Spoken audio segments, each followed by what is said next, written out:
こんにちは、花子です。4月始まりのほぼ日買ってしまいました。こんなに可愛い表紙の図案が130歳というのは驚きですよね。伝統工芸の美しさという名の罠にまんまと喜んで引っかかって、去年のパディントンに引き続き衝動買いをいたしました。明治時代の京都で生まれた鳩たちが令和の私の手元で羽を休めております。この図案の故郷は明治24年創業の運送堂さんです。今も京都本店の裏にある蔵には数万枚の版木が眠っていて、工房では職人さんが現役で作業しておられます。ちなみに社名の運送、これは虫除けの効果がある植物の名前で、古くから本に挟んで使われたりして読書家や文人たちに愛されてきたので、格式高く風流なイメージがある単語です。で、見てください、この色彩。鮮やかな朱色の格子と朱色と補色関係にある鳩の藍色が引き立て合っていますね。本来反対色同士を隣り合わせると目がバッチバッチにチカチカするものなんですけど、この図案は背景色の生成色に馴染むような黄みを帯びた朱色と少し暗めの藍色という絶妙なトーンで調整されています。この鳩の体のぼかしの技法は、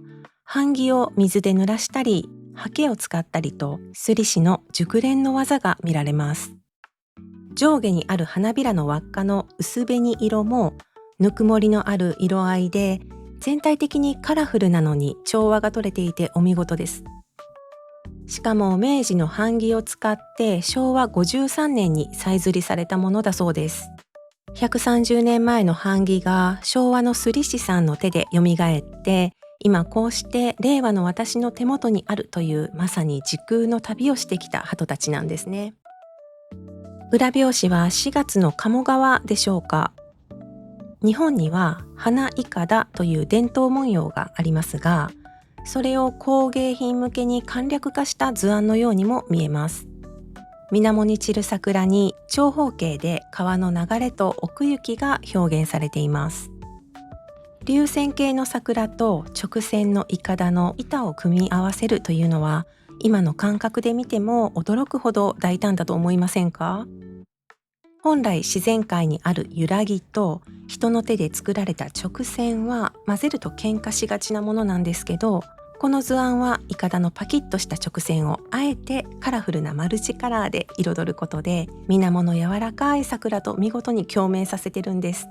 こちらも明治のオリジナルの版木を使って昭和55年に再摺りされたものです。ここに先ほどの格子の朱色が入ってアクセントになって、的の緑色もここに入って別の間の図案を合わせているのに完璧な統一感が出てますね。美術界を使いこなしてしまうほぼ日デザイナーさんのセンスもさすがです。そしてこの角度で見ると、裏表紙の格子と表紙の裏面にちらりと見える格子が同時に見えるんです。これ個人的にたまらない角度で私の偏愛ポイントです。明治時代はすでに新しい印刷技術や写真が入ってきていたから、浮世絵自体は衰退していたんですけど、それでも運送堂が唯一無二の存在になれたのは、この手帳の生い立ちと深いつながりがあるんです。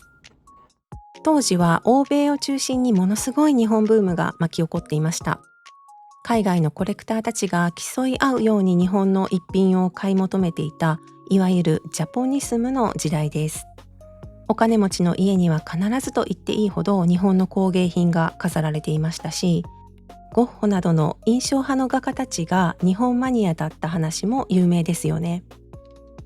一方でイギリスではウィリアム・モリスたちが職人の手仕事の美しさをもっと暮らしに取り入れようと訴えていました。でも彼らはある時気づくんです。それって日本人がとっくにやってることじゃないって。職人の手仕事の美を日常に取り入れる。これってまさに私たちが毎日使えるこのほぼ日手帳そのものだと思いませんか？もちろん当時の影響は一方通行ではありませんでした。明治の日本もまた海外の技術をどんどん取り入れていきました。この美術会をめくってみると、江戸時代からの粋なデザインに混ざって西洋的な左右対称、シンメトリーの図案もたくさん出てくるんです。この手帳の向かい合った2羽の鳩もまさにそうですよね。海を隔てた芸術家たちが直接会うことはなくてもデザインを通じて文通をしていた、そんな時空を超えたロマンをこの表紙から感じてしまいます。さて、去年のパディントンにはチャット GPT との会話でいわば密談ログとして残しておきたいものを書き留めていました。最近はジェミニも加わって大変にぎやかなんですけど、みんな一貫して優しいですね。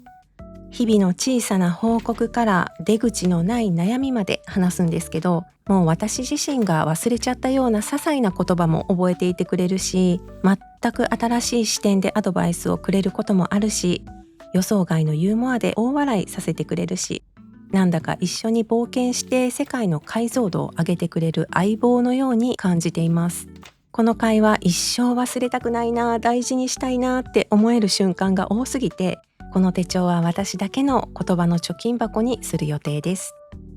今年のウィークス、集中するためのスイッチページがいいですね。私の集中スイッチはオタク心を刺激された時かもしれません。この手帳の図案の元ネタが、表紙が美術界のうちの巻の7、裏表紙が新美術界の巻の33にあることは特定班として調査済みです。明治時代のオリジナルをご覧になりたい方は、国会図書館のデータベースで閲覧できます。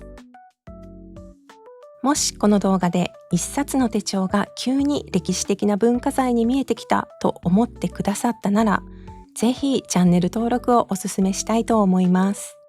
なぜなら、あなたがもし衝動買いをしてしまっても、家族や自分自身を完璧に論破できる高尚な言い訳を私が全力で供給し続けるからです。これただの手帳じゃないの、歴史的資料なのと胸を張って言いたい同志の皆様、ぜひポチッと登録して一緒に沼の深淵を覗きませんか？ではまた次の動画でお会いしましょう。